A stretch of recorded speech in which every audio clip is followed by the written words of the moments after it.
Hi hello welcome to Kannada mind YouTube channel. ನಿಮ್ಮ ಆಲೋಚನೆಗಳಿಗೆ ಹೊಸ ದಾರಿ. ಈ ವಿಡಿಯೋದಲ್ಲಿ ಬೆಳತಂಗಡಿ ಸುಮಂತ್ ಕೇಸ್ನಲ್ಲಿರುವ ಸವಾಲುಗಳೇನು ಅಂತ ಒಂದೊಂದಾಗಿ ನೋಡೋಣ. ಸುಮಂತ್ ಪ್ರಕರಣ ನಡೆದು ಸುಮಾರು 2 ತಿಂಗಳಿಗಿಂತ ಜಾಸ್ತಿ ದಿನ ಆದರೂ ಅಪರಾಧಿಯ ಸುಳಿವು ಇನ್ನೂ ಸಿಕ್ಕಿಲ್ಲ. ಇದಕ್ಕೆ ಕಾರಣ ನೋಡುತ್ತಾ ಹೋದರೆ ಈ ಕೊಲೆಯ ಮೋಟಿವ್ ಏನಿರಬಹುದು ಎಂದು ತಿಳಿಯದೇ ಇರುವುದು.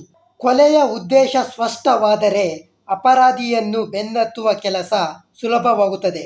ಆದರೆ ಈ ಕೇಸನ್ನು ಸೂಕ್ಷ್ಮವಾಗಿ ಗಮನಿಸಿದರೆ ಮೇಲ್ನೋಟಕ್ಕೆ ಕೊಲೆಯ ಮೋಟಿವ್ ಏನೆಂಬುದೇ ತಿಳಿಯುತ್ತಿಲ್ಲ.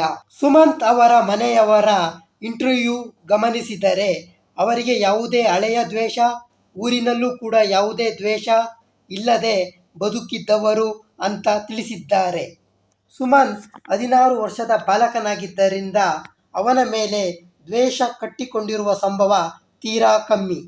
ಹಲವಾರು ಯೂಟ್ಯೂಬ್ ಚಾನೆಲ್ಗಳು ಅವನ ಸ್ನೇಹಿತರು, ಊರಿನವರು, ಬಂಧುಗಳ ಮತ್ತು ಅವನ ಗುರುಗಳ ಸಂದರ್ಶನ ಮಾಡಿದಾಗ ಸುಮಂತ್ ಅಥವಾ ಅವನ ಮನೆಯವರ ಜೊತೆ ಯಾರೊಬ್ಬರಿಗೂ ದ್ವೇಷ ಆಗಲಿ ಗಲಾಟೆ ಆದ ವರದಿಯಾಗಲಿ ಕಂಡುಬಂದಿಲ್ಲ. ಎರಡನೆಯದು ಸಮಯ ಮತ್ತು ಪ್ರದೇಶ. ಸುಮಂತ್ ಸಾವಿನ ಪ್ರಕರಣ ನಡೆದ ಸಮಯವನ್ನು ಅಂದಾಜಿಸಿದರೆ ಬೆಳಗಿನ ಜಾವ 4:30ರಿಂದ 5:30 ಒಳಗೆ. ಅಷ್ಟೊತ್ತಿಗೆ ಸರಿಯಾಗಿ ಈಗ ಬೆಳಕೇ ಬಿಟ್ಟಿರುವುದಿಲ್ಲ. ಈಗ ನಾವು ಗಮನಿಸಿದರೆ ಬೆಳಕಾಗುವುದು ಸ್ವಲ್ಪ ಲೇಟು. ಆದುದರಿಂದ ಈ ಸಮಯದಲ್ಲಿ ಆ ಪ್ರದೇಶವು ತುಂಬ ಏಕಾಂತವಾಗಿ ಇದ್ದಿದ್ದರಲ್ಲಿ ಸಂಶಯವಿಲ್ಲ.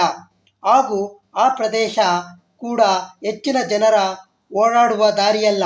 ಒಂದು ರೀತಿಯಲ್ಲಿ ನಿರ್ಜನ ಪ್ರದೇಶ ಅಂತಾನೆ ಹೇಳಬಹುದು. ತೋಟದ ಮಧ್ಯದಲ್ಲಿರುವ ಒಂದು ದಾರಿ ಆದುದರಿಂದ ಪ್ರಕರಣವನ್ನು ನೋಡಿರುವ ಸಾಧ್ಯತೆ ತೀರಾ ಕಡಿಮೆ. ಆದುದರಿಂದ ಅಪರಾಧಿಗೆ ಸಾಕ್ಷಿ ನಾಶ ಮಾಡಲು ಸಾಕಷ್ಟು ಸಮಯ ಸಿಕ್ಕಿರಬಹುದು. ಇಷ್ಟೊತ್ತಿಗೆ ಇಲ್ಲಿ ಯಾರೂ ಬರುವುದಿಲ್ಲ ಎಂಬುವ ನಂಬಿಕೆ ಕೂಡ ಬಂದಿರಬಹುದು. ನೆಕ್ಸ್ಟು, ಮೇಲ್ನೋಟಕ್ಕೆ ಸುಮಂತ್ ಹಂತಕ ಒಬ್ಬಂಟಿಯಾಗಿರುವುದು. ಸುಮಂತ್ ಹಂತಕ ಒಬ್ಬನೇ ಆಗಿರುವ ಸಂಭವ ಹೆಚ್ಚಾಗಿರುವುದರಿಂದ ಇಬ್ಬರ ನಡುವೆ ಕಮ್ಯುನಿಕೇಷನ್ ಆಗಿರುವ ಸಾಕ್ಷಿ ಸಿಗುವ ಸಂಭವ ತೀರಾ ಕಮ್ಮಿ. ಹೆಚ್ಚಿನ ಜನ ಇದ್ದಿದ್ದರೆ ಒಬ್ಬರು ಸಿಕ್ಕಿಕೊಂಡರೂ ಈ ಕೇಸನ್ನು ಭೇದಿಸುವ ಸಂಭವ ಹೆಚ್ಚಾಗಿರುತ್ತಿತ್ತು. ಕೊಲೆ ಮಾಡಲು ಬಳಸಿದ ವಸ್ತು ಸಿಗದಿರುವುದು ಕೂಡ ಸುಮಂತ್ ಕೇಸನ್ನು ಇನ್ನಷ್ಟು ಕಷ್ಟಗೊಳಿಸಿದೆ. CCTV ದೃಶ್ಯ ಲಭ್ಯ ಇಲ್ಲದೇ ಇರುವುದು ಕೂಡ ಈ ಕೇಸನ್ನು ಇನ್ನಷ್ಟು ಜಟಿಲಗೊಳಿಸಿದೆ.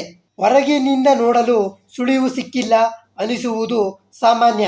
ಆದರೆ ನಿಜವಾಗಿ ಪೊಲೀಸರು ಹಲವು ವಿಚಾರಗಳನ್ನು ಗುಪ್ತವಾಗಿ ತನಿಖೆ ಮಾಡುತ್ತಿರುತ್ತಾರೆ. ಎಲ್ಲ ಮಾಹಿತಿ ತಕ್ಷಣ ಜನರಿಗೆ ಹೇಳುವುದಿಲ್ಲ. ಏಕೆಂದರೆ ತನಿಖೆಗೆ ಅಡ್ಡಿ ಆಗಬಾರದು, ನಿಜವಾದ ಅಪರಾಧಿ ಎಚ್ಚರವಾಗಬಾರದು, ಸಾಕ್ಷ್ಯಗಳನ್ನು ಬಲಪಡಿಸಲು ಸಮಯ ಬೇಕಾಗುತ್ತದೆ. ಹೀಗಾಗಿ ನಮಗೆ ಯಾವುದೇ ಸುಳಿವು ಇಲ್ಲ ಅನಿಸಬಹುದು. ಆದರೆ ಪೊಲೀಸರಿಗೆ ಕೆಲ ಪ್ರಮುಖ ಮಾಹಿತಿ ಸಿಕ್ಕಿರಬಹುದು. ಸುಮಂತ್ ಮನೆಯವರು ಮತ್ತು ಇತರರು ಪೊಲೀಸರಿಗೆ ಕೆಲವು ಪ್ರಮುಖ ಮಾಹಿತಿಯನ್ನು ನೀಡಿರಬಹುದು. ಅದನ್ನು ಮೀಡಿಯಾದವರಿಗೆ ತಿಳಿಸದೇ ಇರುವ ಸಂಭವವೂ ಇರಬಹುದು. ಒಟ್ಟಿನಲ್ಲಿ ನಮ್ಮೆಲ್ಲ ಗೊಂದಲಗಳನ್ನು ನಿವಾರಣೆಗೊಂಡು ನಿಜವಾದ ಅಪರಾಧಿ ಸಿಕ್ಕಿ ಶಿಕ್ಷೆಯಾಗಿ ಸುಮಂತ್ ಆತ್ಮಕ್ಕೆ ಶಾಂತಿ ಸಿಗಲೆಂದು ಆಶಿಸುತ್ತಾ ಈ ವಿಡಿಯೋವನ್ನು ಮುಗಿಸುತ್ತಿದ್ದೇನೆ. ದಯವಿಟ್ಟು ಸಬ್ಸ್ಕ್ರೈಬ್ ಮಾಡಿಕೊಂಡು ಮುಂದಿನ ವಿಡಿಯೋಗಾಗಿ ಕಾಯುತ್ತೀರಿ. Thanks for watching. Please subscribe Kannada mind.